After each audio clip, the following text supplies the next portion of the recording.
TP Experience podcast. It's your host, Tim, greeting all of you to another exciting episode of the show.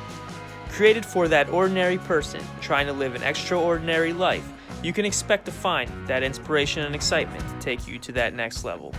Follow me along this journey of life while having fun and learning whatever you can in order to make that jump to where you want to be. As I always say, just do it. Feel free to also follow me literally and figuratively on Twitter and Instagram at tphil97. That's tphil97 with 2 L's. Thanks for listening and enjoy.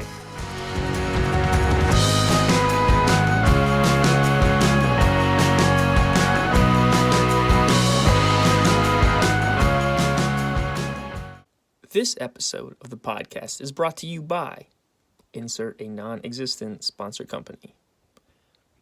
Today, I'm talking to my great friend Alex, a Penn State alum like myself, and an extremely smart and knowledgeable aerospace engineer.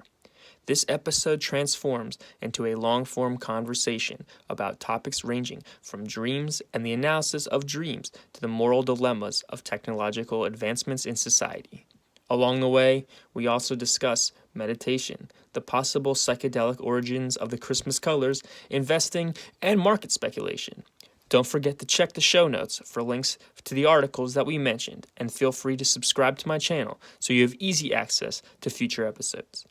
Do you want to learn more about what we talk about today? Visit my website at tphil97.wixsite.com/timphillipsblog. With that, I'm happy to introduce my friend Alex and get the show on the road. Let's have some fun.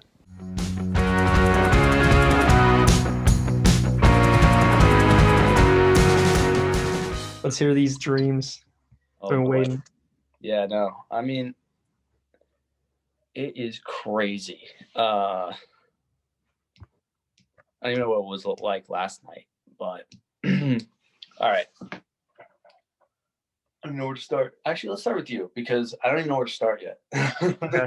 Yeah, let's do it.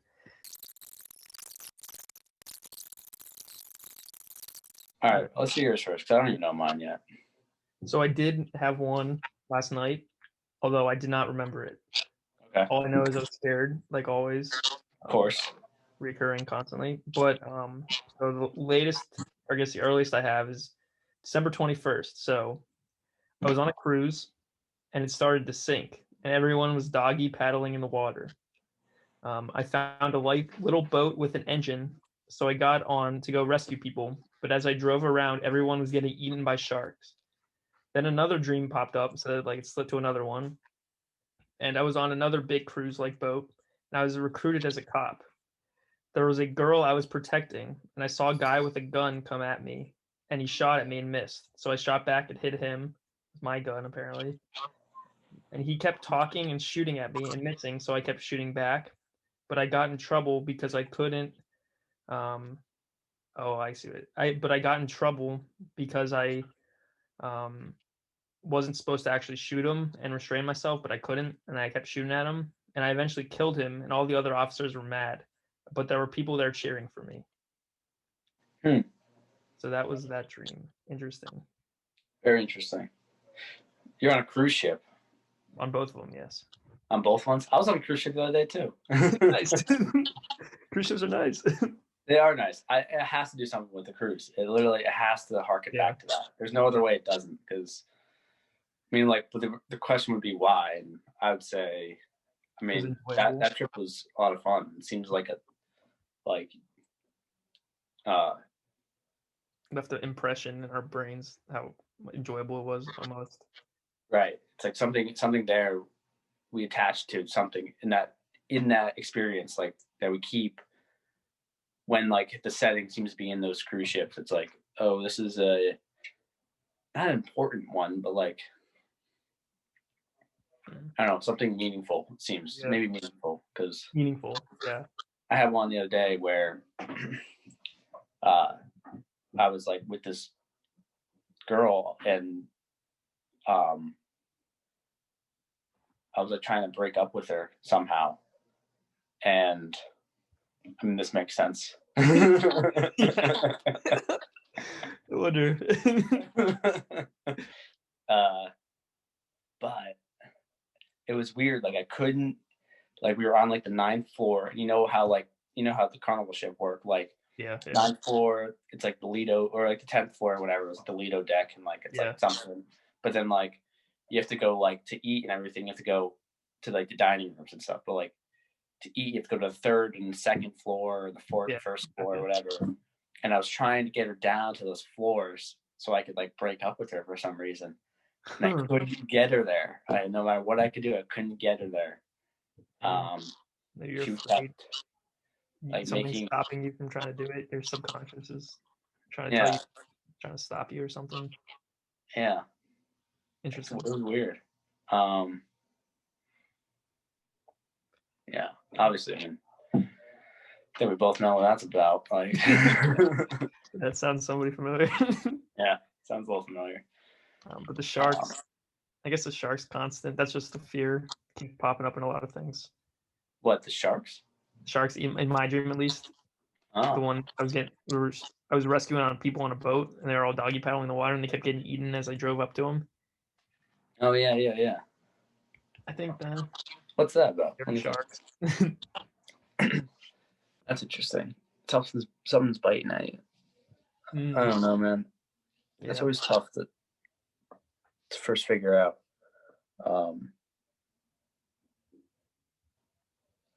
Yes, sharks. They just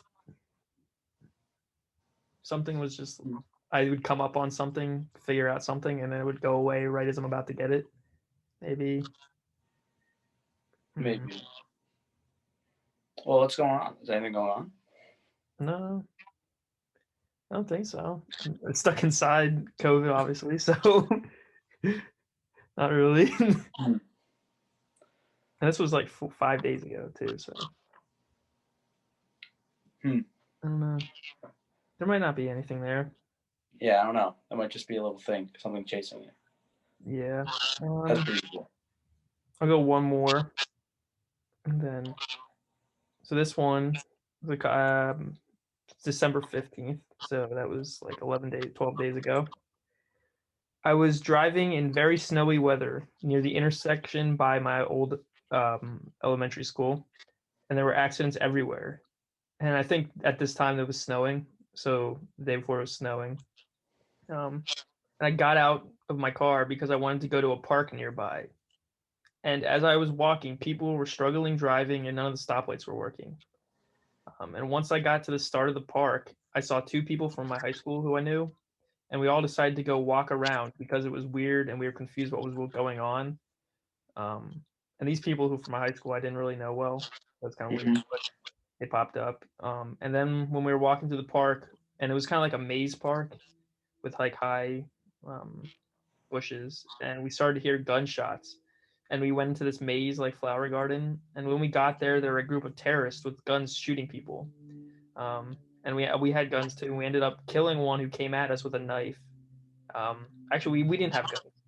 We didn't have anything. The guy came at us with a knife, and I forget who did it, but we grabbed the knife and killed him. So we fought him off. And then we just like sat in a corner of the maze, killing anybody who came at us while they were trying to shoot us. And I woke up scared. So that was interesting. Dude, that's an easy one. So you're at a childhood. What was it? It was a snowing party around your childhood park? Yeah, it was elementary school. Park. Childhood elementary school, that's right, yeah. It was snowing, there was accidents everywhere. You go to a park that you want to go. Why did you go to the park again? Because I got out of my car because I was scared to drive. You're scared to drive. Oh, there you go. Oh, look at that. Wow. Look at that. I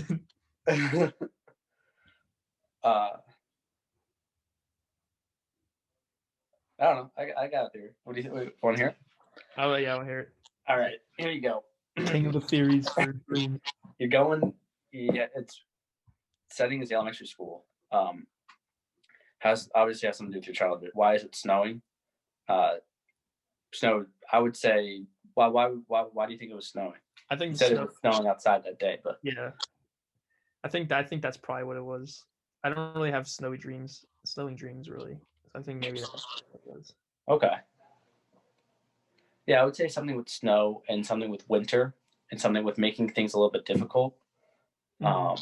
I would say elementary school is a little bit of like, you're starting to be in the society a little bit. You're not like alone out, uh, getting learning on the street or whatever. Like you're in like the society. People are driving around and getting into accidents. Maybe you're seeing something of like uh, how things can just get difficult on the road, especially when it's snowing. You go to the park. Why would you go to the park? This is my theory. I mean, if I hit anything, let me know. But I don't know. Yeah, yeah. I'd say if you go to the park, I mean, people go. I go to parks like, and people go to parks when they kind of really need to reconnect with something else other than what's on the road. You kind of get out of your car. You get a little scared about what's going on on the road, so you kind of go to some place that's stagnant, not stagnant, but like um, nature filled, not Almost. societal touched Yeah, in a way. Could be. You find some old friends there that are in the same boat. Like, what the fuck are we doing here on the road? Why are yeah, we driving crazy like this? yeah. Let's go to the park. Let's reconnect or whatever. And the terrorists, obviously. I mean, that's just a classic detail. I got someone coming at you with a knife. Of course, you gotta have that. Gotta have that. Can't be I mean, calm. that could just highlight that. That could also highlight the possible scariness of it too. Yeah, Terrorists kind of trying to take away your life in a way. I don't know. yeah. That's what I would say. I think the killing thing that pops up a lot. So maybe it's just me being afraid of dying or something. Gotta get over that. Really? Are you? I think so. I'm not afraid. I know it's gonna happen, but I think I mean everybody kind of has the fear of dying, but I think I recognize I don't want to like lose all my memories when I die. So I think that's kind of why what's been filling those dreams of me dying and being afraid of dying, being scared when that happens. Yeah, I think that losing all your memories because your memory isn't good as it is. That makes sense. I think Because you that do have an affinity to do that. I mean, that's why you write down a bunch of crap. It's like yeah, that's why yeah, you're right. fearful of forgetting. So, Yeah, exactly. hmm. You got any interesting dreams you Honestly, can I do? don't remember them. I had one last night that was really good. I forgot it though. That's the worst. Is when you Got it when I forget to woke like up. write I it. literally got it within 5 seconds of waking up. I knew it. Yeah. I'm like, that was it, and then done. Well, and then it's worse too. It's like you remember when you wake up and you're like, oh, I just don't feel like writing it down, and then you fall back asleep and then you forget it. God Yeah, damn it. exactly, exactly. Now, I was in one of those states too where I fell back asleep and I was still like, dreaming in a way, Yeah, and I could still like, I was still kind of going in and out of the dream, even though I'm like awake and unawake, yeah, not lucid, but like, um, you know, just like still hypnagogic in that state. Like you're like, ooh, little loose and goose, yeah, not quite there. Things yeah. kind of make sense at that moment too. Like I made a lot of sense today when I woke up. Like I woke up and I was like, oh, I need to do this today. I have to pivot this way. Hmm. Got it. I know what I have to do. That's it's your goal setting, your preparation stage of waking up in the morning right there. Yes. uh, I look forward to those states though because it's very fun because you can just figure stuff out. It's weird that you get in those states of like you're half conscious but half unconscious, so you can kind of move around untethered by like not like a lot of like things, but like you're untethered by conceptions in your mind. Like you wake up and you're still like, I don't need to. Um, I don't know. You're like I don't need to go brush my teeth right now. Like that's not like an idea at the moment. You're Mm. just like thinking, but thinking freely. I don't know. It's kind of strange. I don't know if I have. I don't know if I've thought much about that. I don't, that's like the lucid dreaming thing. You have that every so often. I just have never had that, or at least it Yeah. just I don't know if my like the way I think just doesn't allow me to do that, or I can't I can't detach myself completely. I don't know. Yeah. Yeah. I don't know what it is either. I would try to help you out. I really don't know what Yeah, I'm it is trying to either. learn this shit. It's weird. It's like I said to you before, you can induce that state in very weird scenarios. Like Yeah, if you are kind of tired,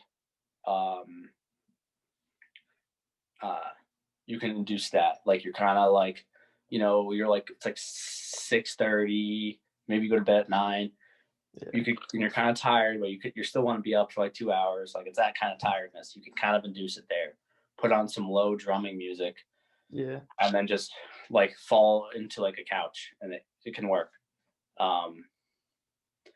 That helps. And then that's really, honestly, that's really the only way I've done it before. It's weird. Yeah. Not for lucid dreaming, but just dreaming in general. It's like, but just thinking about I'm gonna have a dream is what kind of helps me have a dream. It's weird. Like if I go to bed before, I've told you this before, but it's like, yeah. If I go to bed, I'm gonna think like, okay, I'm gonna have a dream night. Like I'm gonna dream tonight, and I kind of think that a couple times, and then I fall asleep, and then I end up normally having a dream. So that's interesting. I don't know. That's so, and that's so you. Because you're just like, I'm gonna do this, and you just do it. It's gonna happen. It's gonna have a dream. Yeah, like, I can control that. Yeah.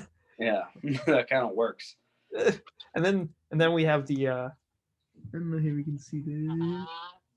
There we go. Is that the dream catcher? Yep, the dream catcher is above hanging from the fan. Classic positioning. You upgraded from a mobile to a dream catcher. Congratulations. Oh yes, big moves. But I think the dream catcher works too, because we talked about that before, and it's weird. Did you ever put that above yours? Yeah, I put it above it. It worked for a little bit. I don't think about it as much. If I think about it, maybe it'll work, honestly, because I put it up when I first put it up. I had some weird ones, and then after a while, I don't remember them, or I don't recount thinking about the dream catcher and having a dream subsequently from it. So yeah, maybe I'll think about it next time, and I'll let you know. Yeah, because when people say like if you record you have a dream journal, you have more dreams, and maybe that just kind of works along with the way just like thinking about where you go, because maybe it's just kind of how you're thinking before you fall asleep, or how you think about dreams, and that's what creates the dreams. Yeah, definitely, I would agree with that. I mean, I've like the dream journal definitely helps. I haven't been doing that lately. Sometimes I feel like it, sometimes I don't. Sometimes like I'm like whatever. Yeah. It's a bad thing. I should really get back into that, because it's fun talking about them and having those experiences. Yeah, especially COVID times. We talked about this, but it's a lot more enjoyable sometimes to have dreams when you're stuck inside. Makes it exciting. Fucking saddest thing in the world. Yeah, the way it goes. It's the way she goes.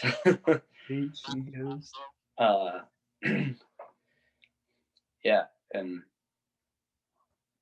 I was thinking about this too, about altered states of consciousness, and like I read an article the other day about the psychedelic origins of Christmas.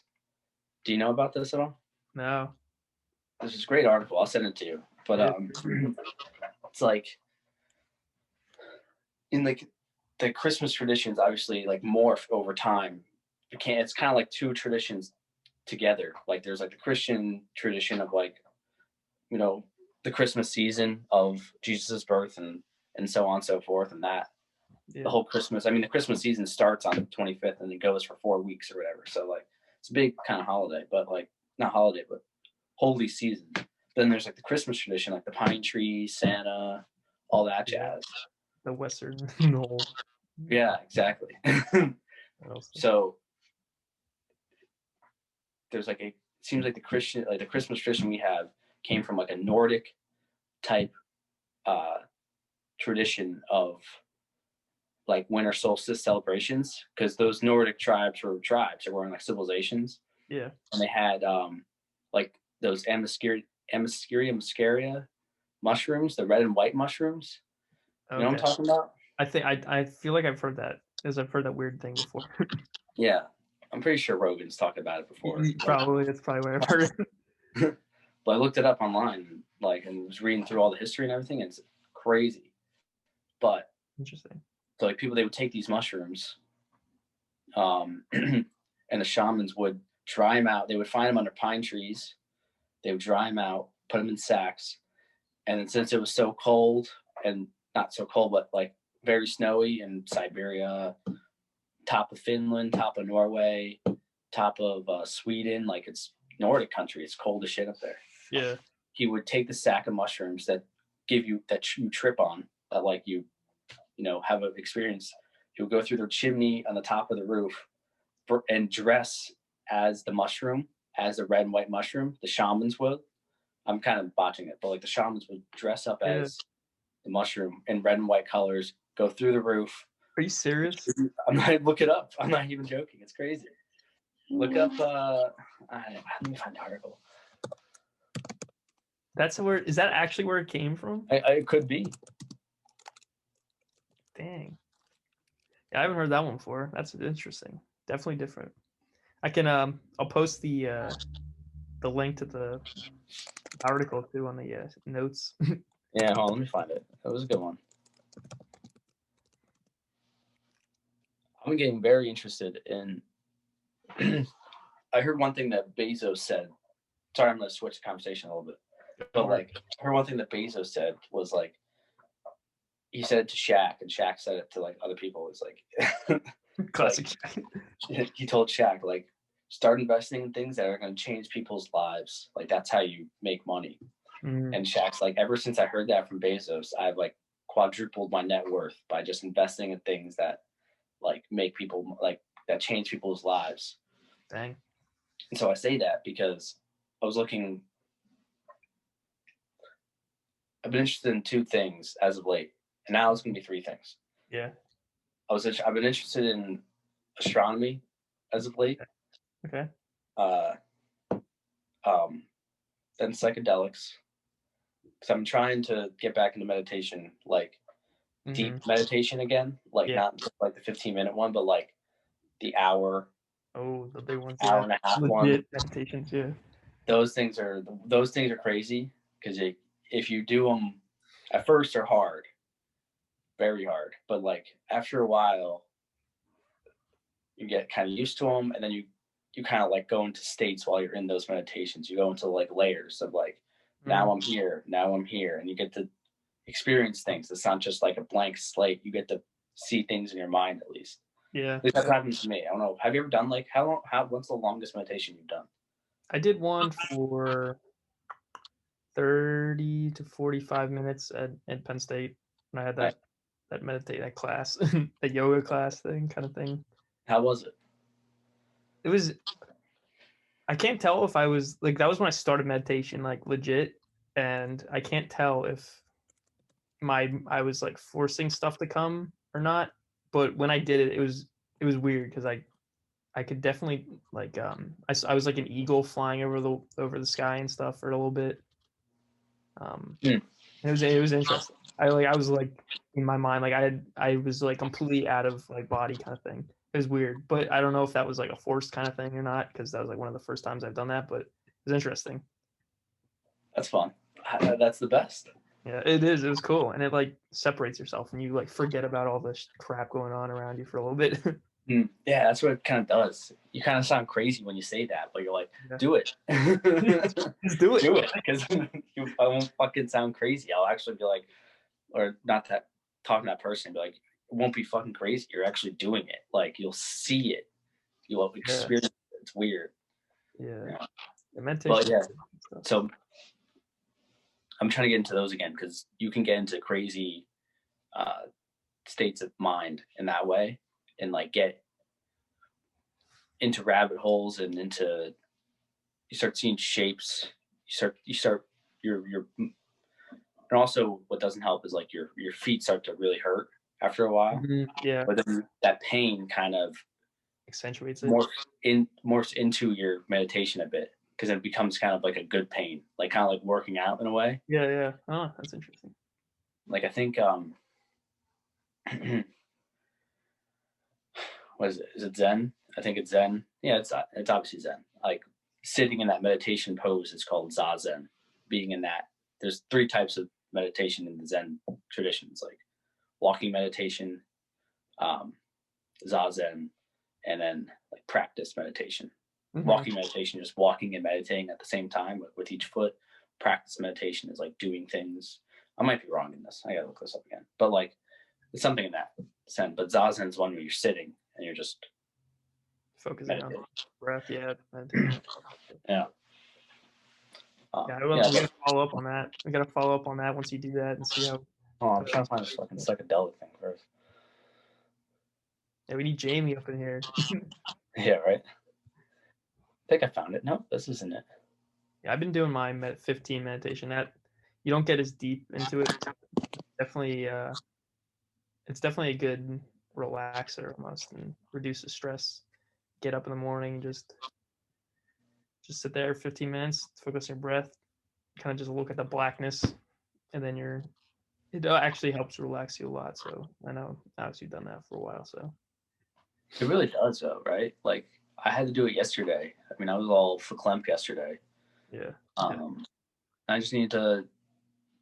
I just sat there for a bit and just 15 minutes just helped so much. Yeah. And you don't even need 15 minutes. You can do it for a minute. Just like breath, 5 seconds in, 5 seconds out, and do it for that minute. And you're like, "Ooh, calm down." Like before your big presentation or something. That's Yeah. helping calm down. I'm like, oh god, and you just sit there, breathe, and you're good. Yeah, and it's that Zen. There's a Zen story like that. It's like, Master, how long does it take to be enlightened? 40 years. And then he's like, oh man. And then he asked again, how long does it take to be enlightened? 4 minutes. He's like, Yeah. why such a difference? And that's just the story. Yeah. Classic. Classic Buddhism. There's some great stuff coming out of there. Oh yeah. Dive into that. We could go podcast into that one too. Hey, it's fun. Where is this freaking? I can't find this. I'm on Deep State Watchdogs. I don't think that's it. The FBI's coming knocking at your doors too. Fucking Deep State. I think this is it. I mean, while you're looking, the things I've gotten into recently. Yeah, we got. Gotten big into real estate investing, big into stock investing, and like we said, COVID's going on. It's 2020, so the struggle's real out here. But keep ourselves from being bored. Dive into stuff like that, and yeah, real estate. I'm gonna buy some books. Bigger Pockets podcast. That's been helping me a lot. That's actually kind of sick. Bigger Pockets. Biggerpockets.com. It's actually sick. It's like a whole website, and it has like tools for real estate investing, getting like estimates for how much it'll cost, how much you could make cash flow, and all that. It's interesting. That's actually really good. So I like that. And then I got the book with me, but I got One Up on Wall Street. I'm almost done that one by Peter Lynch. Isn't that a good one? It is a good book. That's a great that's a great book. And he describes like all the like key info to look on balance sheets and all that. So I'm like, it's so good. I literally highlight the crap out of that one because it just helps. And it's from like 1990, I think, too. Right. Like obviously, he talks about like stocks being at like $1. You know. Like, yeah, I know. I'm like, I know. Like this is some things a little out of date, obviously, but I mean, it still applies. A lot of the stuff he talks about applies to now too. Yeah. Or he's like, yeah, GE's a great stock. I'm like, not anymore. Yeah, it's like the PE ratios are like average is like 10. I'm like, there is zero chance they're 10 anymore. No. I'm pretty sure Zoom's PE ratio. I saw Tesla's 1,500. Tesla's 1,500. That's so incredible.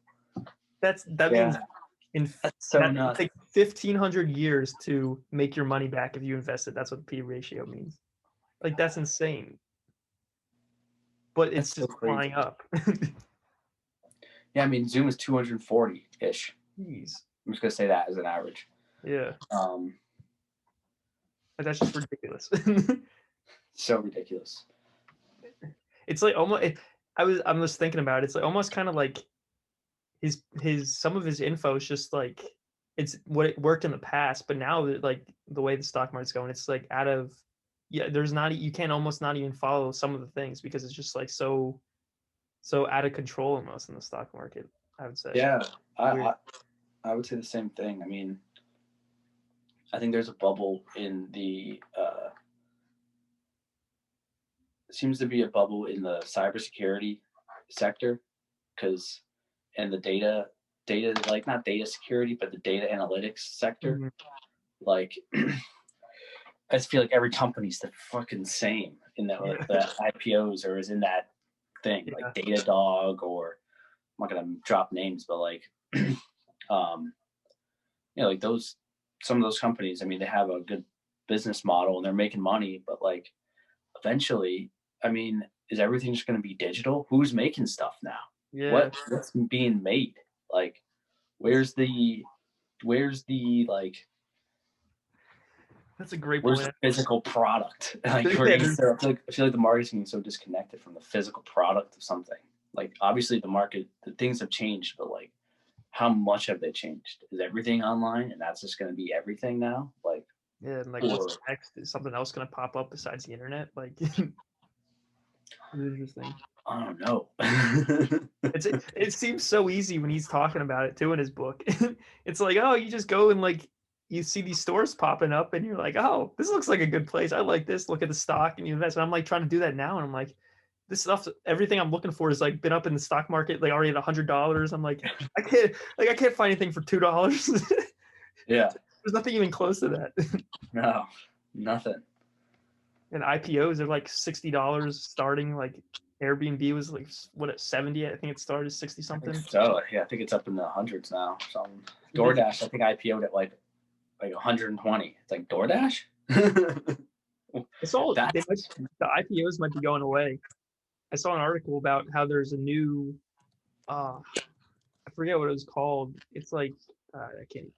But it like instead of, I think IPOs pair you with a bank. Is that right? I don't know. But something about that. And now the new way of like a company getting in the stock market is just jumping in based off of investors just putting in money. So it'll go up. I guess they would start at like 0 or 1 or whatever, and then the market determines how the stock goes. You wouldn't have like an IPO where you come in at a number, which is interesting. I don't know, and like banks obviously aren't happy about that because I guess they get the first offering in IPOs, so they get. Yeah. So that's what I read in the article. I don't know, but it was interesting. So there might be IPO different changes to that kind of stock companies getting into the stock market. That is interesting. It seems that would insane for IPOs to kind of go like that because they're get really high really fast like now. Yeah, I mean, is DoorDash really worth $150 a stock? Yeah, I know. That's more than all the companies. Like half of the companies are less than that, and they're all good companies. Like this thing just popped up and it's already. It's like how is, I mean, also we have to look at market cap too, but like how is GE stock? I like to brag on GE all the time, but I mean the revenue is ridiculous. All right, GE is here we go.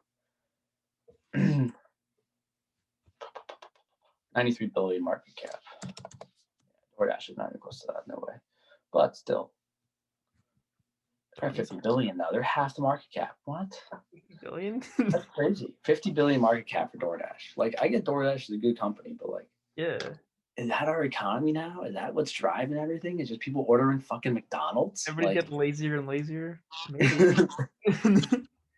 Like that's where I'm like, at least something in my mind, and I'm gonna be ignorant by saying this, but like I don't care. Like something in my mind, at least, like how, like we haven't created any new products. Like the company that's at $50 billion market cap evaluation, not evaluation, but $50 billion market cap is a company that transports other people's products. The service almost. The service. It's like, where's the company that's like, oh, this is this new service that we got going on. This is it. It's always like a service, or this is the new product we have going on. Like the only company that really does that is Tesla. Like not the only one, but like one I could think of off the top of my head, off the top of the dome, is Tesla. But like think of like Airbnb. It's just a fucking service. Yeah. It's like, the revolutionizing. Say again? It's like an online platform that helps you find a place to stay. It's not even like it's like, and like I think the next thing could be like autonomous stuff, cutting grass stuff, cars that drive, like all this kind of things to do. Because it makes you lazy people are gonna be like loving it. I mean, I can see why. I mean, we've been doing it for years. Like, we don't go out in the field and plow anymore. I mean, why the fuck would we do that? The Roombas now, you just literally plop it down. You don't have to do your vacuuming anymore. I saw now they have Roombas that mop your floor too. Like, are you kidding me? Yeah. It's I nuts. mean, you ever play Fallout? Yeah. Yeah, like the robot, like the maid Yeah. robots. That's Yeah. exactly what's coming. It Like 100% is. that's the logical conclusion of all of this. Like, The logical progression. yeah, just have a maid, a robot going around. Like It'd be we're pretty gonna get sexy. there. Because why wouldn't you have that? Seriously, it does everything. Like, why? Yeah, I guess maybe it's not. It's just why. It kind of what you just said. Why wouldn't you have it? Now they're just coming up with stuff that's like, why wouldn't you even have this? It's like the technology has just gotten to the point where it's like, why wouldn't you have this? Right. It's like why wouldn't you have a robot that does everything? Yeah, why Like, wouldn't you order food that comes to you at the same price as going to the place? It's like, well, let's answer that question. Why, if we're saying it's a rhetorical question, let's try to answer the question. See if there's an answer. Yeah, true. Why wouldn't a person have that? I mean, you would do it. Like, there's no. It's like if I'm gonna have to drive my car 15 minutes to go to Applebee's and spend money on gas, spend that 30 minutes driving, going to get the food. You gotta take that into account, and then you're like, oh, I can order online for $1 more, save $30 in gas, 30 minutes in gas, and not have to like go out and get it. I mean, that's an easy answer right there. It is. Yeah, I agree. So I have an answer to the why wouldn't you question. Yeah. Because the argument would be, why wouldn't you just say we had the DoorDash or whatever, or the maid, just he had a maid that can do everything, cook, clean, That's nice. prepare the meals. I'm pretty sure I'm going to use the Fallout robot as an example because fuck it. Like, It's pretty great. good Pretty example. sure the Fallout robot, like, Build stuff for you. It's like does everything. right. I'm pretty sure it takes care of the baby. I don't know what else. I don't know the socioeconomic status of the fucking Fallout We can robots jump into some Fallout, baby. or what the hell they're called even. Look that up for a second. But why wouldn't? The answer I would say is that no one would want to like care about. Would be like, well, the argument would be cooking, cleaning, going to get food, making your own food, taking care of the baby connects you to everything into the world, connects you to what your environment is. And that's I answered the why would you. I answered the why would you do it. Yeah, you answered the why would you do it. I'm answering the why wouldn't you do it, and that's why. I see. Yeah. I think that would be the answer because, like we said before, you move to Houston, like when you start cooking your own food and stuff, like you become connected to that, and like that becomes part of you. So when you eat the meal, you're like, I made this steak. Like that's a good point. I put the spices on, I prepared it, I did all this, and it becomes like a ritual, a ceremony, connects you to stuff. And maybe, and this is my hippiness, but like this is who I whatever. But like maybe that's better than saving $10 going to DoorDash or whatever. Like in my mind, I would rather do that than save whatever. Like yeah, I could see fuck that. I'm like literally, I'm at the point where I'm like, fuck that. Like I would rather do it on my own, connect with it, be with it, because it's more fun. It's more enjoyable. I like that. Like phones are kind of taken away. Doing the same thing. It's like before you had to. Like now we don't even like. I was looking reading the book One Up on Wall Street. You had to go talk to your stockbroker to get PE ratios and all this information about companies, or you'd have to get the magazines like Value Line. I think it was what he mentioned, and they get sent to you, and you get your information from that. Now you can look it up online. And you don't have to go through that whole process. And it's almost like that's kind of more kind of adds values trying to like struggle for it and find it, and now it makes everything easier. So maybe that's what is the struggle. Going back to Buddhism, it's the struggle makes it more enjoyable, and the suffering of having to actually make your food and deal with the 30 minutes or 45 minutes of actually having to cook it. The suffering of that makes what enjoyable and makes life enjoyable. Maybe we can. I agree with that. 100% agree with that. And then let's make it relevant. what it seems, it's easier for people. All right, I'm gonna go like conspiracy stuff. Not really. It's not even conspiracy. I don't even want to use that word because that word gets tossed into the bin of deplorable words. Yeah, shut off like, immediately once you hear that. Yeah, freaking weirdo. Like, but it's like I think we could say the wheel started to, like the curtain started to get veiled when Epstein's whole thing got blown up, and he got died. He, you know, Whatever. He successfully killed himself in jail. Task failed successfully. Like, yeah. you got it there. But obviously, there's no other way that they've missed the footage the one time at a maximum security prison. We don't know where the footage is. Yeah, okay. We know where that footage is. That thing's in the bottom of the fucking ocean. That's where that is. And people are getting killed if they know about it. Yeah, and everyone else that's involved, they just getting their freaking fill. Yeah, God knows what the hell they got going on. But I mean, I say that because the veil was revealed a little bit, cracked a little bit, and then COVID completely cracked the veil. Not completely, but even more so.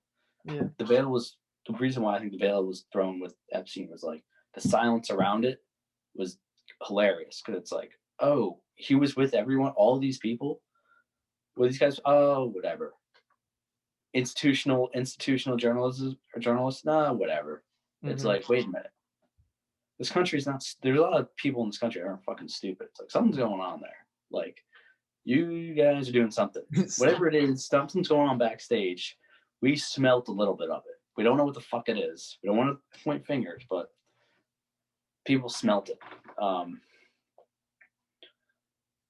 And what did they? And like, I would say, what did we smell? I would say, it seems like there's a cabal of people who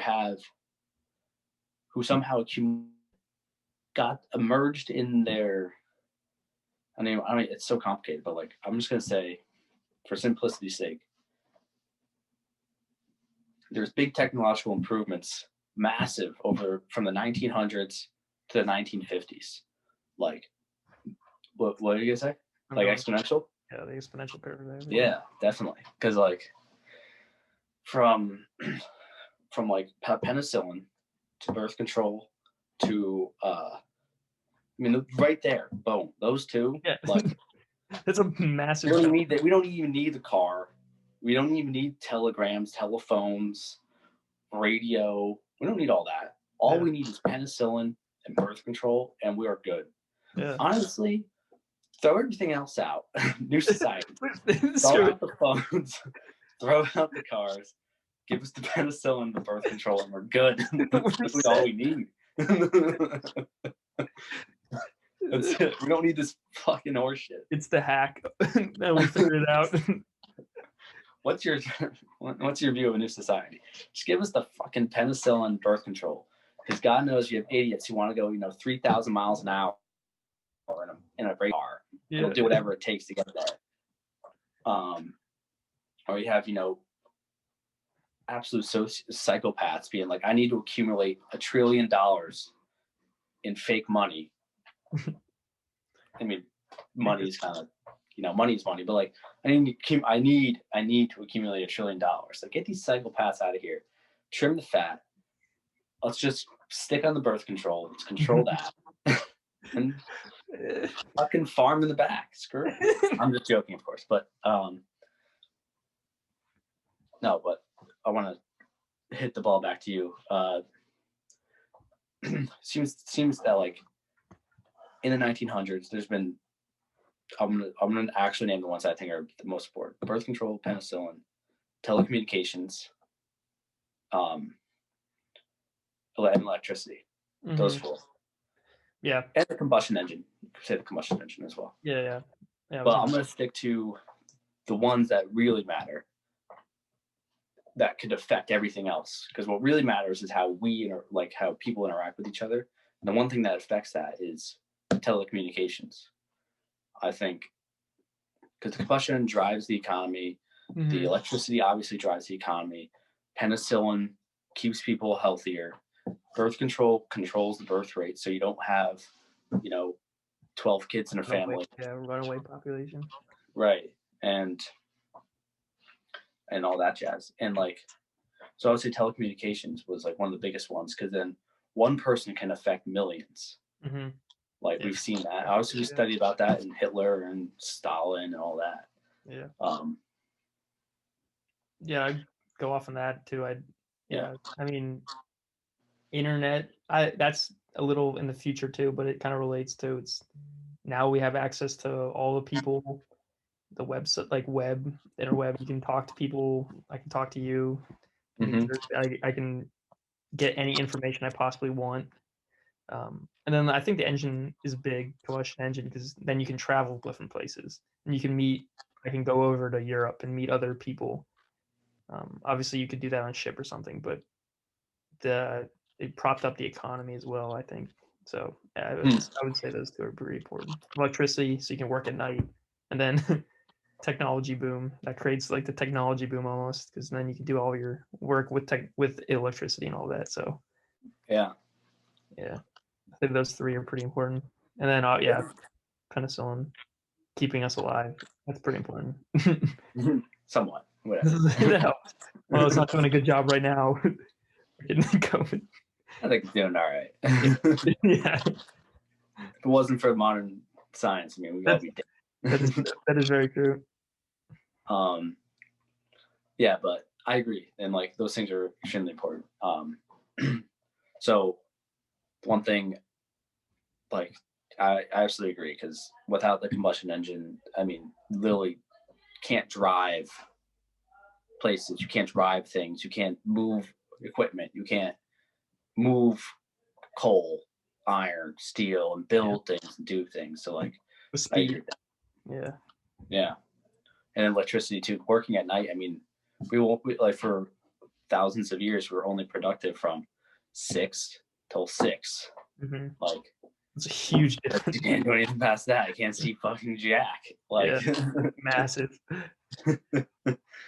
Especially with writing, and especially with like scholarly work. When that happened, people could just do that all the time. Yeah. Which also may have a bad effect too, because it definitely did not help our anxiety level, because we're just working work at night, or you're up till 1 a.m. It's like, what the fuck are you doing? Yeah. Go to bed, you ape. That's true. You're not supposed to be up now. Yeah. The duality of everything now. That's right there. Mm-hmm. I was good in the bed. So I'm gonna bring it back to the conversation I was talking about.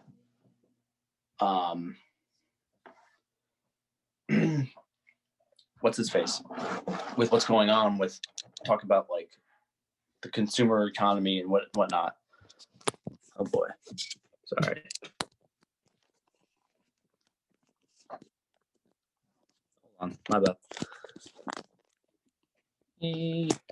Fuck it. We have some technical difficulties. Please hold. There we go. All right, whatever. My phone's almost dead. I'll figure it out. So I was going to say, like, telecommunications, that was one of the most influential ones, because maybe not the most important one, that was the baseline for the economy, but the ones that was the most influential to everything else, because it affected how you and I speak, how we talked, where people got their information, where people got their minds worked. Like, so with that, with the rise of radio, telecommunications, and then after the 50s, I think this started in the 20s, when the powers, after World War One, people at the top who were just, for centuries, it's always been the same people, usually up there. That's how it's usually worked for a while. People up there saw how powerful they were in World War One, with how much destruction they can do, and importantly, how much destruction they can get away with. Because, like, I mean, literally had a countless. You had one of the top English generals. His nickname was the Butcher. From his own army, they called him the Butcher, because he would just butcher people. Because like he didn't know what else to fucking do. He would just send out people on raids. And just get absolutely annihilated. But so I think they realized they can get away with stuff, and then they also saw how much power they have with combustion engines, with tanks, with not just that, but even banking technologies, manipulating currencies. They could figure they could do all this stuff out now Mhm. because they have such a large society, Yeah. and like they have it. They kind of like came upon this so rapidly, like exponentially. Like we talked about, like it just grew. Like there's like tons of technology just came up, and it just all happened so suddenly, and they just almost like they just came upon a mountain of gold, and they're like, "What the fuck do we do with this? Like, what do we do? Like, Mhm. we have so much technology, and we're at the top here. Like, how do we figure this out?" And um, I think that's what some of the rules that are in place came from that type of scenario where they realized, hey, we're people who had control realized they have so many like so much material, so many options, but they don't know what the fuck to do. So they kind of just sat on it and like figured it out, Mhm. and then kind of control it in a way. There's so much to do. There's so much information out there, so much things to do, but they don't know what the. They're still kind of sitting on all this information. Like UFOs would be like a perfect example of that because like just say if there were something that landed and they Yeah. came across like a hyperdrive, what the fuck do you do with that? You weren't expecting that. You didn't grow up like, yeah, I'm gonna find the hyperdrive. Maybe you're just like, being some random dude in the desert and you're like, this is a UFO. This is the fucking hyperdrive. What do we do? What are those? Yeah. Like, and like, what would you do with that? Like, would you just say, hey, everyone, we found a hyperdrive? That would just cause chaos. And then other countries would be like, hey, what the hell is that Yeah. technology or whatever?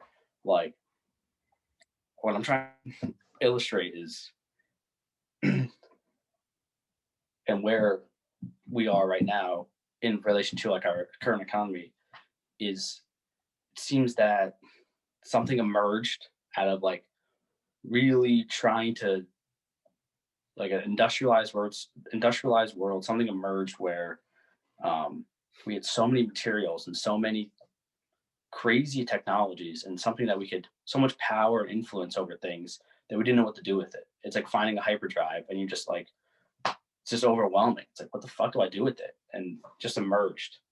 Yeah. Um, and so I think one of the ways they thought about doing it was like, well, we can't really tell people exactly what's going on, not with just UFOs, but with like how the world kind of was working and how it's structured and whatever. So it's like we got to kind of keep the regular people on the wheel of like consumerism and like I don't want to say consumerism like I'm a fucking loser, but like on the wheel of like doing the same things and like looking to save a buck here, looking to save a buck there, and keeping them in that mindset of like oh just keep going, just look at the next thing.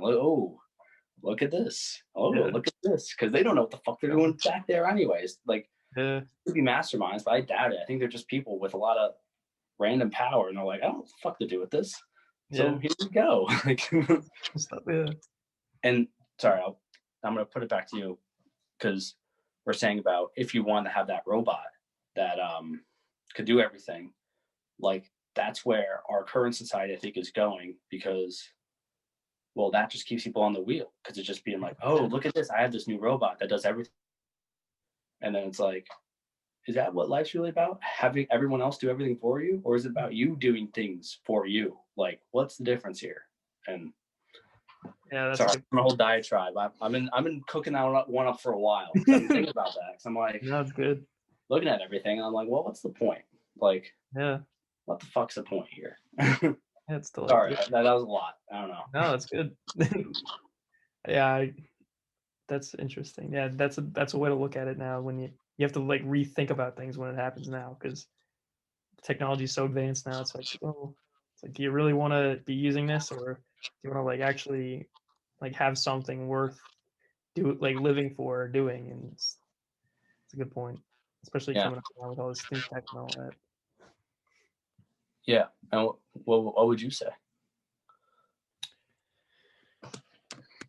Um, I think the kind of the Buddhist way of kind of this, like what I mentioned before, is the suffering, and that creates a purpose in life almost. And if that's gone with the maid, like obviously, cleaning's not fun and sucks.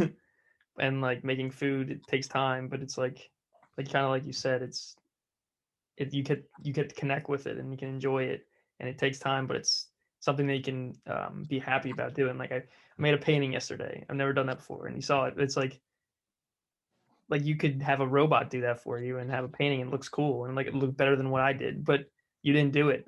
Like you didn't personally do it, and that doesn't create a connection with it, and you don't enjoy it as much if you didn't do it personally. So I would think I think it'd be cool to have these stuff, but maybe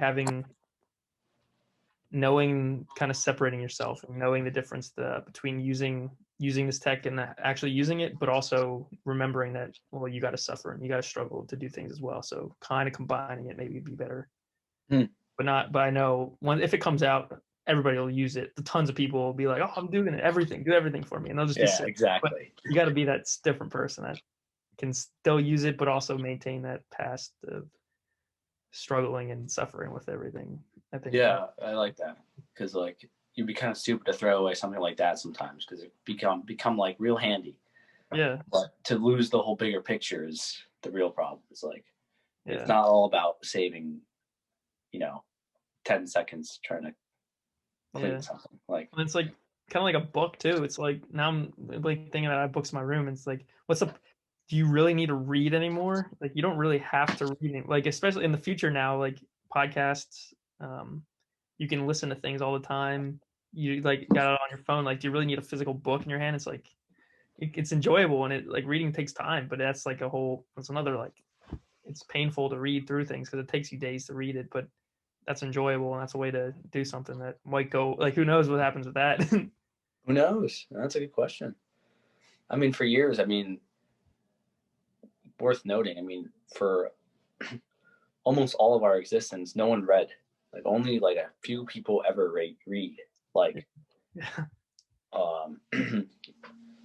just any society, it's usually describes the priest and like the highly educated, the ones on top, and like everyone else was just illiterate, workers. But maybe that's better life. Yeah, true. Who knows? It could be better. It's a good point. Yeah, but it's interesting. I want to, because it could be going just back to oral traditions and just listening to things and remembering things like that. Cool. We're going back. That's what it was like forever. Feeding the circle. Yeah. The endless loop of dang. Yeah, everything goes back on the oral transmission, and then those top people are still reading or something like that. That'd be interesting. That would be interesting. Would you see that happening? I don't know. Technology is different, so that's a whole X factor there. I don't see it happening with podcasts and things, but what if you could you got Neuralink, Elon Musk's Neuralink, you just put the data into your brain and you know it without having to read it or anything. That's where the logical conclusion ends to. That's where the limit ends to right there. It's just because why would you read? Because we're communicating pretty well, but like God only knows what we could really be like if you could really say what you're trying to say to me, and I say what you're trying to say to you. Like that would make sense too, to do telepathically, like kind of like because one of the best ways to listen to people and have conversation with people, in my mind, and I want to know if you think this, is, well, I guess we have to define what a conversation is.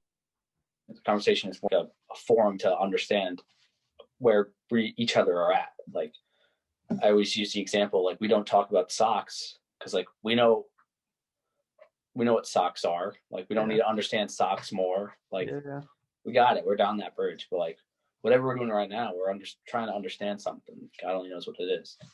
Like we don't need to talk about like Yeti cups. Like who the fuck cares? We don't need to understand this. Like but like so maybe the best way to understand some people, in my mind, is through kind of putting yourself, like you do this too, putting yourself in their shoes, trying to feel what they feel, and then you're like, oh, I can now talk from your perspective. I'm not you, but I'm imitating you to see what I would do in your situation so I can kind of figure it out. Back to like the Neuralink, like maybe that's the best way, because if you just send data, like I'm experiencing to say XYZ, uh, what's it called? Situation, and your brain takes it and your brain's like, you're experiencing XYZ situation now. What do you feel? And you feel something, and then like you're like, oh, I know exactly what you're feeling. Like, how weird would that? Like, you basically like are sending me your coordinates in your, Yeah. emotional, physical world, and I'm like responding back to your coordinates.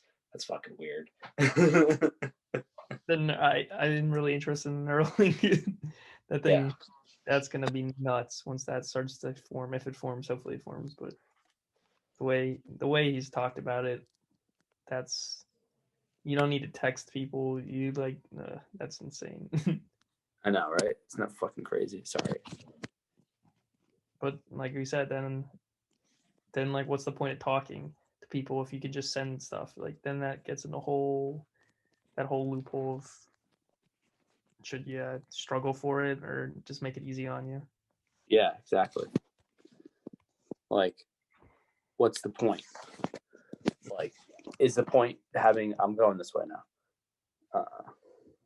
Sorry, wait. My bad. How am I gonna do this? If you flip it, it's like there we go. oh, now we're cooking. Now we're changing it up. Yeah, and I would say that goes back to the point of like, hey, what's the point? To have more efficient communication, or to have like communication, honest, genuine communication? Like, is fucking communicating like you're in Star Trek the way to go? Maybe with like financial transactions, but not like. But nobody will ever stop. Nobody will be. Maybe Musk decides like, oh, this is too far, but then the next person will just keep going with it. That's the gift and the curse with innovation. It's like one person might try to do good, but the next person will just come up and do it anyways and do the next thing. Yeah, there's always going to be that madman that just wants to make $1 trillion. Yeah, because he's fucking crazy, or she. Yeah. Most likely he. I mean, not to hate on the she's, but most likely the man's going to be possessed to ruin the world. So yeah, probably take that as you will, as a compliment, or to all women, take that as a compliment. Maybe that I wouldn't put you as the rate of the gender to endanger the world. I would put it as at the behest of some crazy dude. Yeah, stupid dude just pushes it too far. Yeah. Did you hear about Apple and the Apple Car? I did hear about that. Yeah. Freaking, it's gonna be Amazon, Google, Apple, Tesla. They're just gonna take over the world. That's gonna be insane. Who knows about that? But yeah, I saw that. That'd be interesting. Apple, you can just connect every device with the car. That'd be cool. Wouldn't mind that. Yeah, it would be cool, but what's the point? Yeah, what's the point? Exactly. What's the fucking? It all connects. Honestly, where does it stop? Where does it stop? What's the point? Like, are we just gonna have everything integrated Apple? Like, am I gonna have Apple socks and whatever and be like, this is life now? It's like, is it? Because we go back to like dreams and stuff. It seems that the world is a lot more than just how cool our interconnected devices can be, and how I can yeah, I can put down my phone and then all of a sudden I flip to my iPad and then I can have the same song playing. And I'm like, oh, this is what life's about. It's like, is it? we've hit peak performance. It's like, is That's it? True though. Yeah. Damn. I don't think it is. Yeah, that's gonna be something. Yeah, they're gonna have to figure that with all tech stuff coming out. That's gonna become a issue in the next bunch of years. Is trying to figure out what's the point. What is the point? The great question of them all. And that's the That's always my thing. That's why, like, I hate to go into the conspiracy realm again, but like, I don't think it's conspiracy. I'm just seeing what I see. Like, we're merging with technology so much. Like, we're already merged with it. I mean, right at this moment, and like, I didn't leave my house today without my phone, like, or my Apple Watch. Like, Yeah. we're already merged with it, and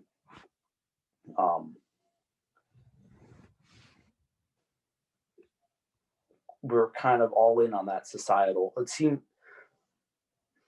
I'm gonna go back to the mushroom things I was talking earlier. The things, like, why did people start to worship those mushrooms and start to build their traditions around those mushrooms and like dress up as them and such? Why would you say so? Probably because it made a drastic change in their perspective in life. Mm-hmm. I would agree. And like, it seems that that's what we do as people. We kind of merge together and we like something that we all can be upon because it changes us, and we like changing it, and we like being with it. So we not worship. I mean, we worship it, but like, we do that. Yeah. Like, it just seems to be something that when we organize in groups, that's what we like to do. You know, like, oh, we like that. Let's merge with it. Let's do as many things as we can with it, and like, let's just build upon in our organization. Why not? Like, dress up as like a mushroom, dude. Do it. Like, do it. And now everybody's dressed up as a mushroom. Yeah, I mean, everyone dresses up as their things that they want to be, in a way. Like, mascots and everything. Like, everyone, like the Packers, like, they worship the pack and the cheesehead. Penn State, fucking forget about it. So I say that because there'd be no reason to think that in our modern society, when we don't worship in a way of, mushrooms or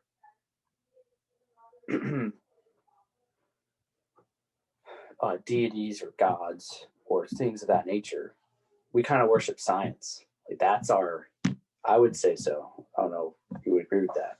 Mm-hmm. I agree. Like, it seems like we worship science. We like building shiny cars. We like building rockets. We like integrating our technologies, and like, we love doing that because that's our new worshiping. It's like science,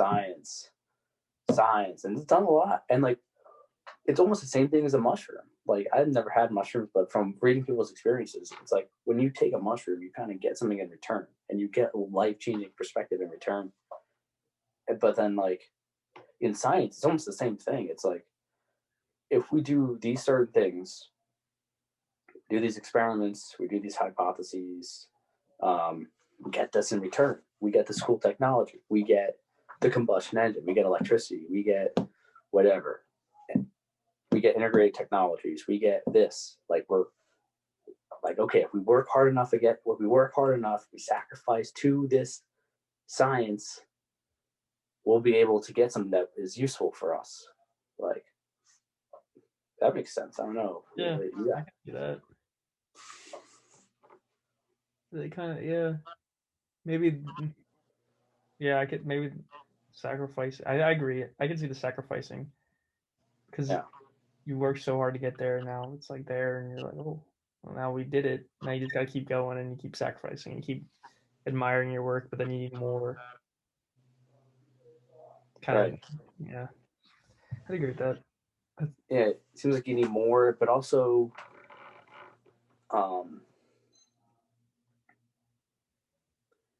that's like, I forgot my train of thought, but the other train of thought would be, so people worship mushrooms. People worship, just say, like, I can't think of another tribe, or like another society. I need like some more water or something. But like, just say, I can't think of one. Damn it. just like Jesus or something like that. People worship Jesus. Like, I don't want to use that as a common one, but people build their lives around that and they worship that thing to hopefully become better and hopefully do things better. The Egyptians with their gods and stuff, Romans with their. Yeah.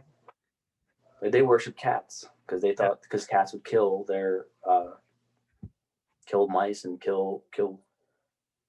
They thought they would get rid of plagues, but they killed the mice that hold the diseases. So like, they thought the mice hold the diseases, please, but whatever. Anyways, they worship them because they got something in return. And it seems like we kind of live in that kind of world. So then I would say translate that to what we do now. The only thing we worship in our modern society is science. Everyone worships science, I would say. Almost everyone. No one's like, fuck those scientists. I mean, some people are, but like, fuck the science, fuck my Apple phone, whatever. Like, I don't think I see anyone in a picket sign like, hey, screw progress. Yeah, let's go down back with scientific progress. Screw that bullshit. I want shitty things. Like, I don't see anyone doing that. Yeah, true. So I would say in our modern society, we worship science. But is that something worshipable? Is it? That's the question. That I would posit, because it is, but also it shouldn't. I think there's something better than that. Do we worship it because it's a new thing? I would say so. Maybe. And also, if the old things are gone to worship. Mm-hmm. Like, yeah. Maybe is that why it's become popular? Is because it's the new thing? What if I don't know? I don't know what's after. I don't even know what's after science. But I've gotten these things cooked up in my mind for a while. So yeah, those are good questions. That'd be interesting to dive deeper into those later. But, yeah, it is interesting because, I mean, the logical conclusion when you worship mushrooms, or you worship Christ, or you worship something of that nature, something that you're invoking upon that directly affects your emotional, physical nature, like that, the logical conclusion to that, I mean, can't say, I won't say for Christ, but just say for mushrooms or whatever. If you're a society that's based around those psychedelics, or if you're a shamanistic society or an Indian tribe, like worshiping to that kind of, not all the time, but subordinate you to live with the world it is. But then science, it seems, if we worship science, the logical conclusion, the limit to that would be complete integration with that science, which actually is could be a complete like disconnection from what it's actually the reality of the world. Sorry, I'm just said three big things. You're blowing people's that makes sense. Yeah. I'm slightly falling off the cliff there at the end, but sorry, yeah. No. You're going. No, but it's good though.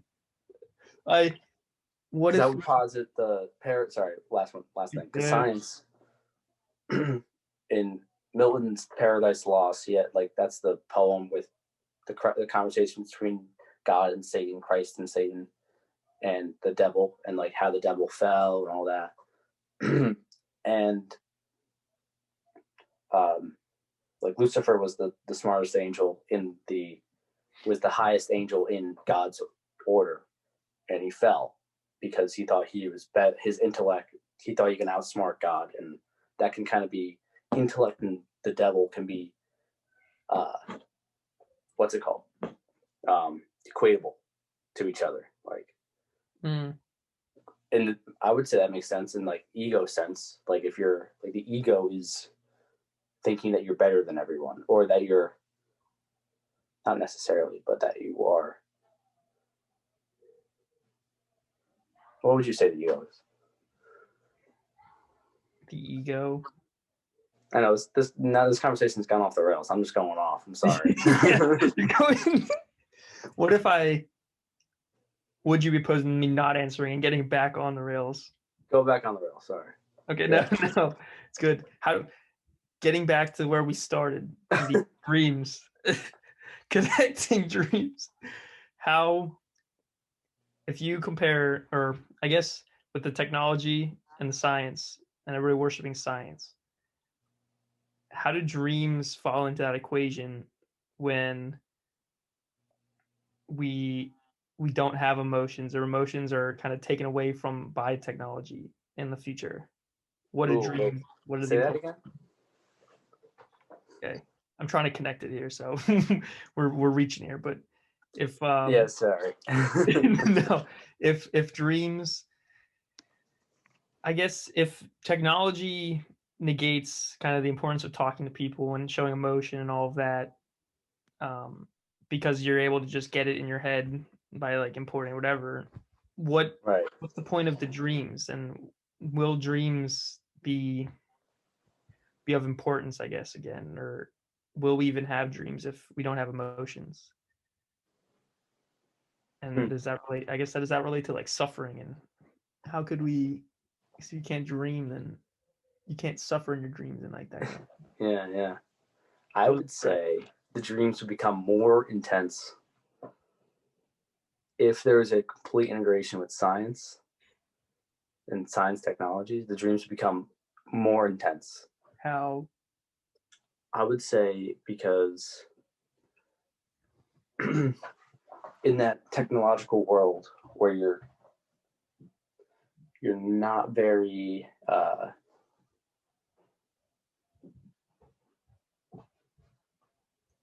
I would say connected to your emotions, your unconscious would probably be starving out for you to connect with it. So they would pull out all the stops in your dreams to wake. I don't want to say you in the impersonal, but to wake the person who you think is experiencing things to wake up.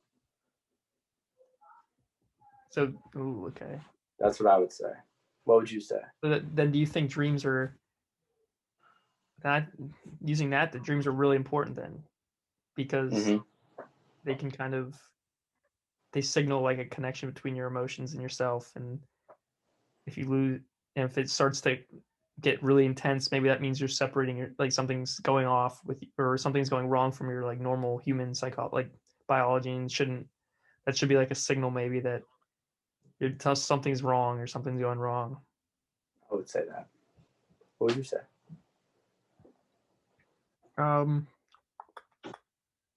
Ask me the question again, because I lost the question. I lost the question too. So the question you asked me was, in a more technological world where emotions and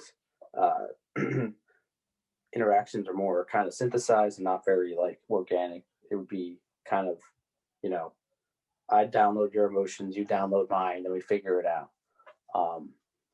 Very mechanical, I would say. So like in that environment, would dreams become more important or less important? How so? Why so? What would be the purpose of it? I would agree that they become. I want to argue the negative. I want to argue the opposite of what you're saying. Go ahead. Let's have some fun. So I would, if I'm saying they would be less important.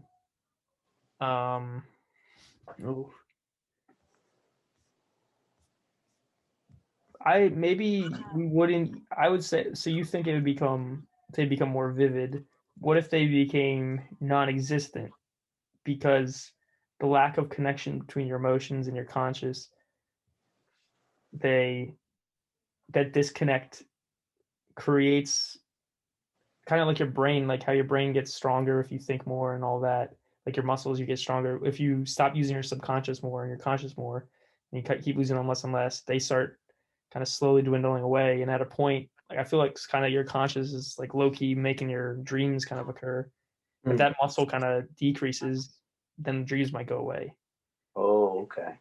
and Oh, I see that. maybe that could correlate, and you at a point you wouldn't. Well, then you could go down to like, well, then what happens if your conscious goes away? Like, how do we then are we human? Like, is our subconscious and conscious like the really point of our like a human being human? Kind of directs you as your person, directs you as like your kind of soul kind of thing. Well, if that emotion kind of disconnects, separates it, then it slowly dwindles away because it's kind of how the human body works. If you stop using things, they kind of go away. Uh, That could happen. I could see. So I that's can see interesting. that. That's a good point. I did. If it doesn't get worked out enough, it will. It will. Kind of like it. I'm getting called. Like the brain. I read an article recently that up until like you're 25, the brain like kicks out neurons that aren't being used in your brain. So like if you if you watch TV for 30 years, the thinking brains and reading brain, like the reading parts of your neurons brain, will kind of get eaten away because they're not used. So, and then your brain kind of works that all the way, it cleans out areas that aren't used as much and kind of regenerates. And obviously, it'll come back if you do it again. But maybe that's because, and like muscles, you work out constantly, you build muscles, you stop working out, they'll go away. And like that's kind of how the whole body works. So maybe that's how emotions could work and then conscious could work. I don't know. Oh shit. That would really suck. Maybe we'll figure that out. Maybe we'll come to a point where that happens and everybody's like, "Oh crap."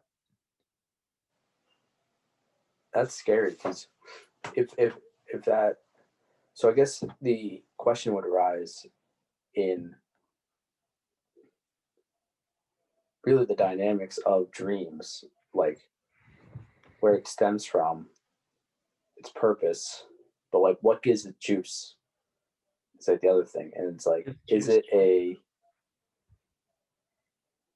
what gives it juice really? Because so I don't know if it's it's your again. I don't know where your conscious. Maybe it's your brain, and and then kind of correlating your conscious. If it's in your brain, you stop using your brain for different areas. Like if you don't need to read, you don't need to do that stuff. Those parts will go away in your brain, or like kind of get eaten away and won't be as important. So then that contributes to the dream, maybe the lack of dreaming. yeah, fuck, I can Another totally thing, see that. yeah. Because like even just like skill traits and stuff that are used to be very American are not.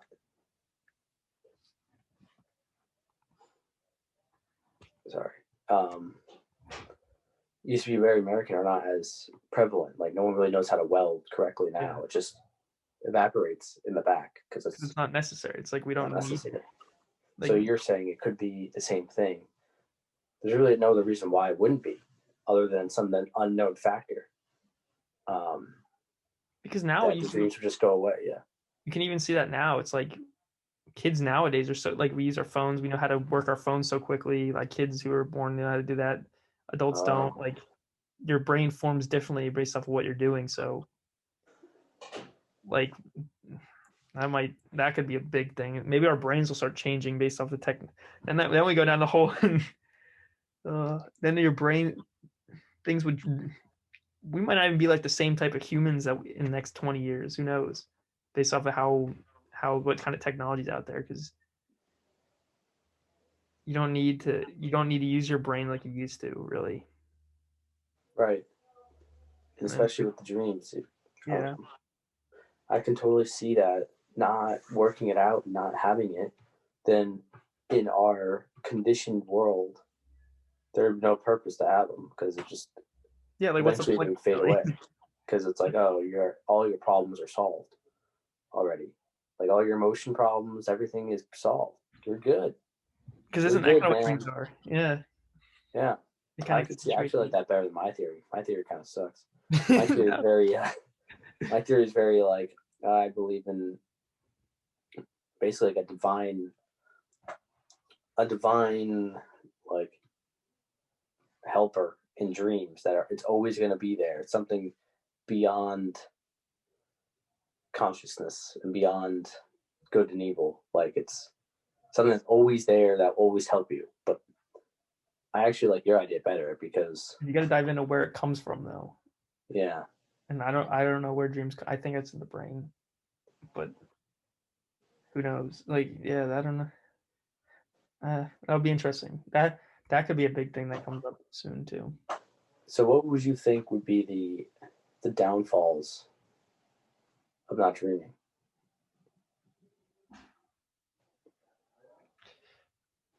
I'm If your questioning. problems are all solved too. Sorry. Yeah, I'm just questioning because, well, I know we read into our dreams and can kind of recognize, like, oh, well, I'm dreaming this because of this underlying issue that I have with myself. I don't know how many. There's obviously not a lot of people who do that, so it depends on what type of person you are. Because people who could just like have a dream, I had this dream, and then they just say it and they don't take into account. It doesn't really matter if they have it or not. But maybe maybe when they have it, they can kind of sense it without actually like thinking too much into it. Yeah, Maybe that yeah. like forms how you think, because everything that goes through your brain does something to you. Maybe the fact that you have a dream, it makes it some type of difference in your life. Maybe Right. it's small, but it still does something. If you don't have any dreams, then you'll never, those kind of changes that they could make won't be there. And Right. maybe for the better or for the worse. Yeah. I it would just kind of make you like a robot in a way because Yeah. you wouldn't be changing. You would just be like marching along. Yeah, that's ooh. Yeah, That's scary to think about. yeah. But I agree with what I will give credence to, or give hopefully like a evidence of what you say. Maybe you don't really realize them or you don't really work through them or whatever. Like some people don't do that, but maybe it's just so sometimes it can be so unconscious that it's already done for you in the background. Like this morning, like I said earlier, like I woke up and I forgot the dream within 10 seconds. Like I remembered it and then everything forgot. So it could Yeah. just my software working back there. Like, well, we already figured out the problem. We don't have to bother you up there. We got it.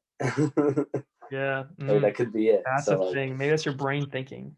Kind of like you're yeah, saying, your brain process it, but if that doesn't happen again, then your brain won't be processing it, and mm-hmm. lack of use of your brain that could all kind of downhill spiral. Yeah. And oh, that sounds so scary. Yeah. Let's get off the scariness.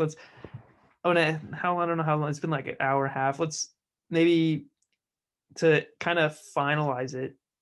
What can you, since we started with dreams, give me your most influential dream that you can like remember that, and maybe like describe how it changed you, like, because people don't know how to analyze dreams, so maybe Yeah. because you're really good at All that. right. That's a tough one because there, or at I least know like there's a couple. There's a couple. Um,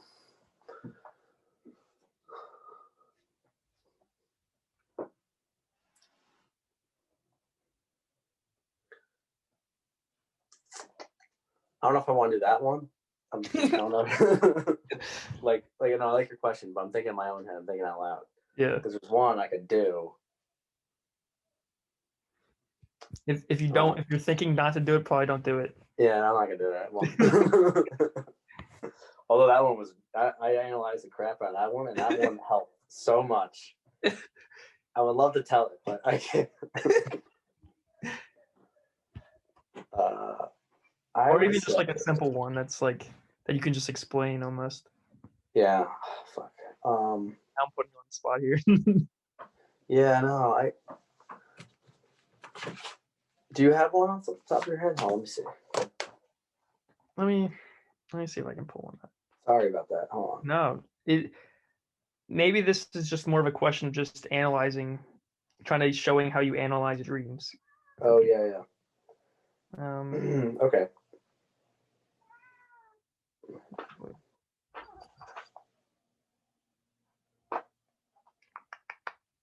I'm trying to find one. I mean, I have the other one I'm thinking of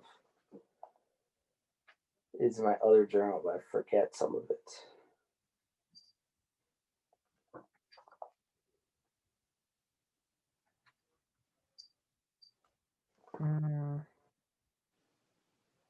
All right, here we go. Hold on. Here we go.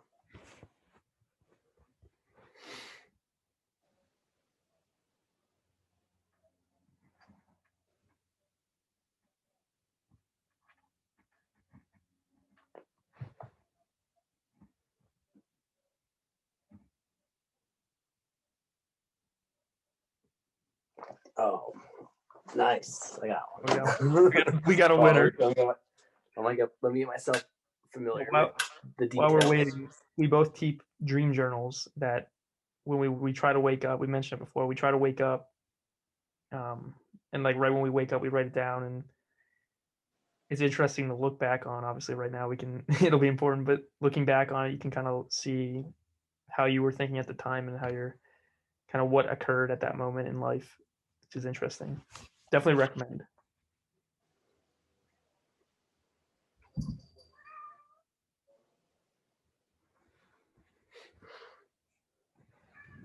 I think once we get this one dream, then I think we call it quits for this podcast. Yeah. All right. All right.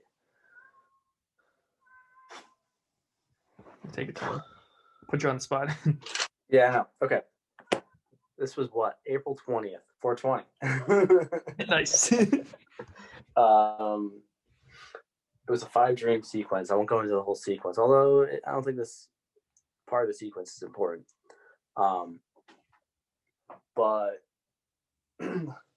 so at the time in April, it was, after the 15 days of solar spread, it's kind of inside a lot. All of us were a little crazy. I remember at that point I was thinking about, I just stepped a job somewhere and whatever. I was thinking about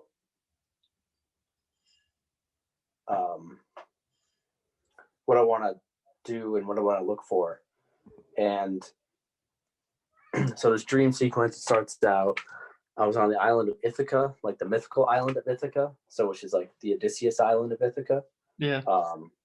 And I was there with like some like not like religious people, but like it was like a youth group in a way. And we went to Ithaca to see Odysseus, but he wasn't there. So we came back. We were going on the tarmac, and then it morphed into like a little league game. And keep going. What else happened? Morphed into a little league game. Yep. And morphed back into the plane. And I was part of a youth group named JBT. God only knows what that means. Yeah, there was a girl. She was tall. Yep. Remember that? Okay, yeah. So it morphed into a little league game. Okay. And there's this girl that was in the youth group, which was very weirdly called JBT. There was something that happened the next day too, where that mattered in some sense. I forget what it was, but it was something. I don't know if that was an actual thing. I forget. But I'll go back. I'll go, how do I analyze it and stuff? That'll help me. Yeah, no, I don't know what it was. All right. But the more important one was I was in, so that was the first dream. The second dream, so the first dream kind of laid it out in a way, because during an April, I was trying to figure out what I want to do with what's going on. And so I guess my mind thought of Ithaca, because that's Odysseus going home, journeying, looking for something to do, looking to go on an adventure. I would say youth groups. I was in a youth group for a little bit of time. I was a youth group leader. So my mind was probably going with that, something in a positive direction. And it goes back to Little League, because I wasn't the best Little League player. And there's always something that hurts me, like underneath me, that for some reason my dreams always morph into a Little League field. And that kind of symbolizes something that I forgot back when I was in Little League. Anyways, the second dream, it went into, I was in this dark valley, and it kind of like caved around like this, and I was turning the dark valley, and all of a sudden it was this like hellish reddish temple, and like it seemed like I was searching for something. I didn't know what I was searching for at first, but I knew there was someone guarding it, and I didn't know what it was. And so I was like sneaking around a little bit, and if I in the dream, like one of the mechanics of the dreams, if I stepped on like this one certain tile, my hands would start to bleed, my eyes would start to pulse, or eyes would start to bleed, my hands would start to pulsate weirdly. 6 times too. Go 1, 2, 3, 4, 5, 6, and then I would get transported back to the valley to try again. I'm like, what the fuck is this? Interesting. What is going on here? And then I tried again, and it happened. Like I got pulsated again, and went whatever. I realized it was some person guarding this like gold heart in a way, in a case. And that's what I was after. And the person guarding it, you couldn't make eye contact with him, or else you would get sent back. Or if you get sent out the runes, you would get sent back. And so that was the mechanics of the dream. Very weird, very strange, but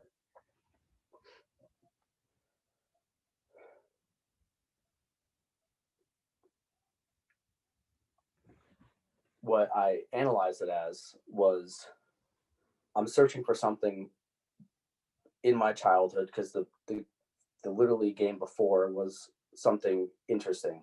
It always something about childhood. I'm searching for something in my childhood that is something that I want, symbolized by the gold heart, which I would assume, and it felt right, with something of having like the heart of a child, like again, in that sense. Tell, because I would say, I mean, it's not really fun going through that stuff. Yeah. Yeah. So that's an easy one. Eyes. the bleeding, the pulsating, that one's kind of weird. Why I don't really 6? know. What? Why 6 times? I don't know. I never knew why 6 times. I would assume the devil, because devil's number 6. So my mind is just going off that, and to keep with the hellish thing, eyes would bleed, hands would pulsate. I forgot what I said. Could you see, or could you not see? It was like, yeah, like puffy eyes. Okay. Yeah.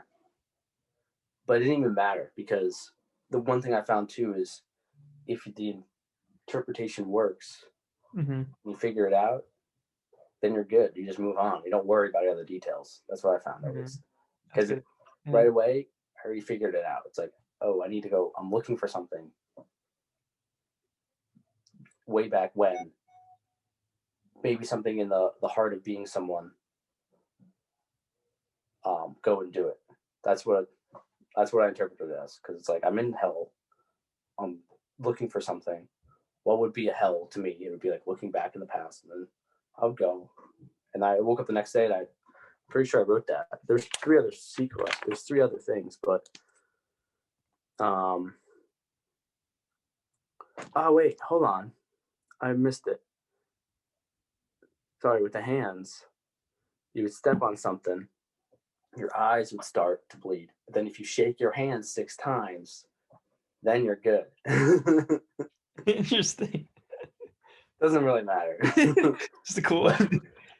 But yeah, the way I found it was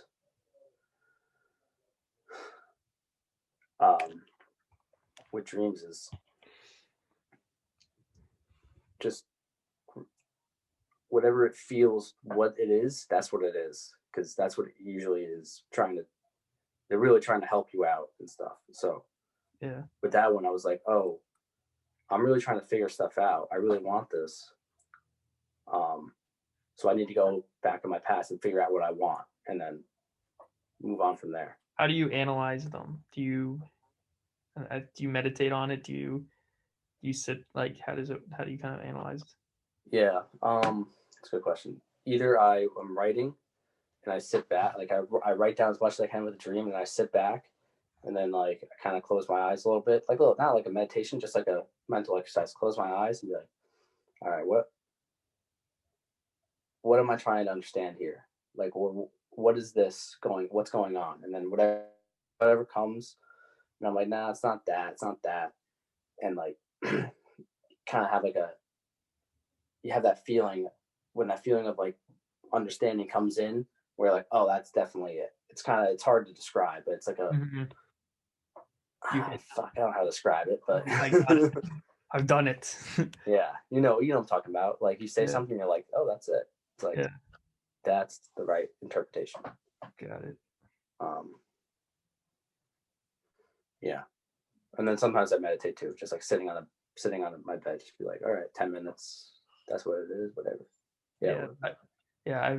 I like to meditate on my dreams sometimes too. It's just sitting there thinking about it, like, okay, what happened, why it happened, and then like, the importance of it.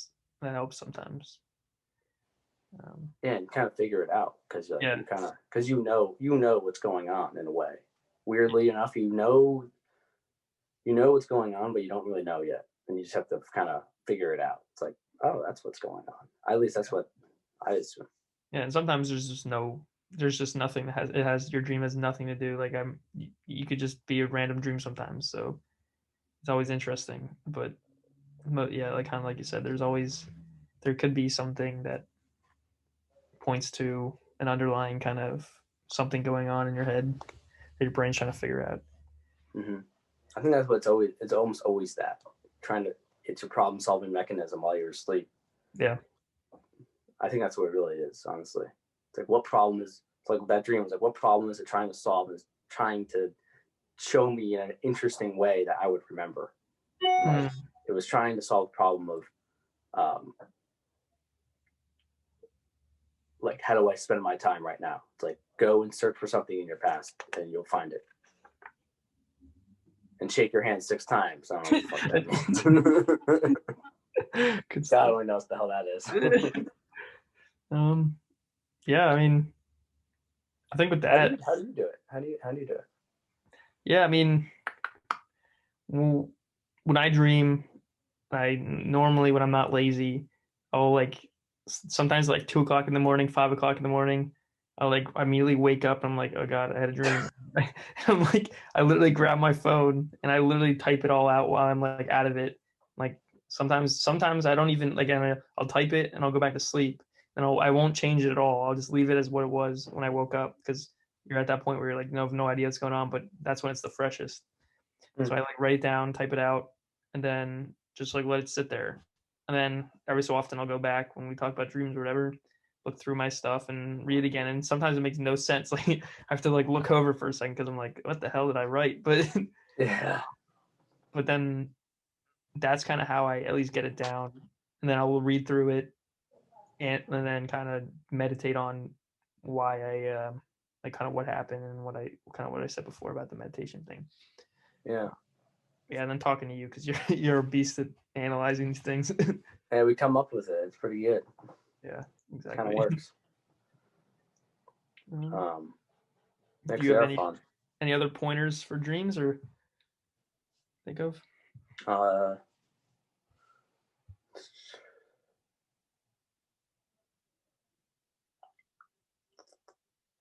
would say one thing I always do too is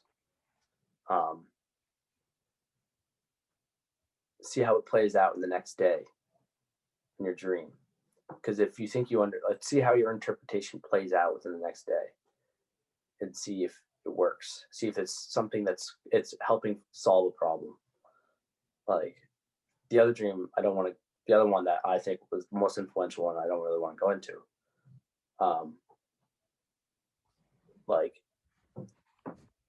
That one was a 4-dream sequence. I'll go into it a little bit, whatever. It was a 4-dream sequence. And like the first one was on like a football team and I was the quarterback and everyone on my team was people who are in my immediate circle at that moment. And like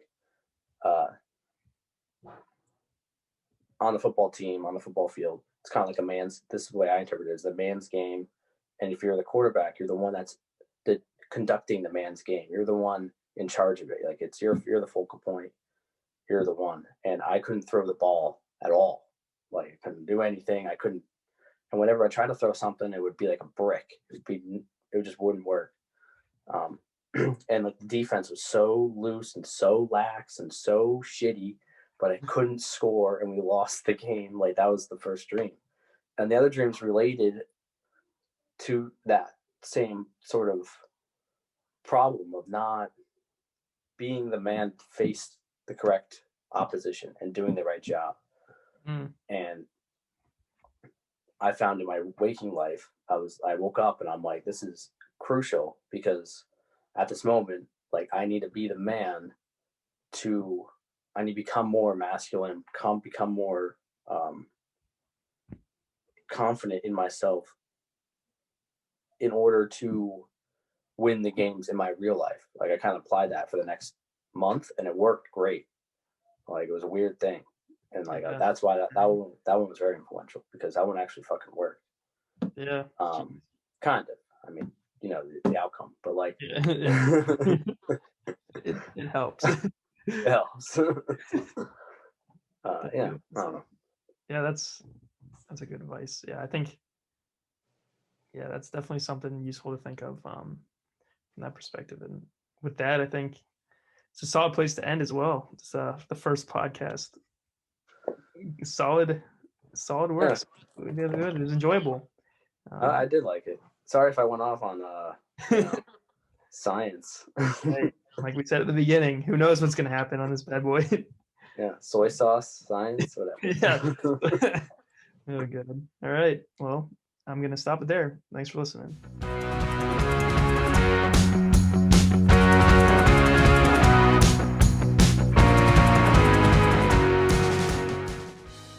Hey friends, Tim here. Thanks for listening to the TP Experience podcast. Today we talked with my great friend Alex about topics ranging from dreams to technological advancements in society, and threw in some banter about meditation and the stock market. Hopefully, you were able to learn something new and take away some useful pieces of advice. I know I had a great time, and I really appreciate you sticking around to listen. If you are looking to connect, go and follow me on Twitter and Instagram at tphil97. That's tphil97 with 2 L's. Subscribe to my YouTube channel at the TP Experience, and check out my blog in the show notes. I hope this podcast can help you to kickstart your journey through life and propel you from being ordinary to living out your special experience. This is Tim from the TP Experience signing off. Talk to you soon.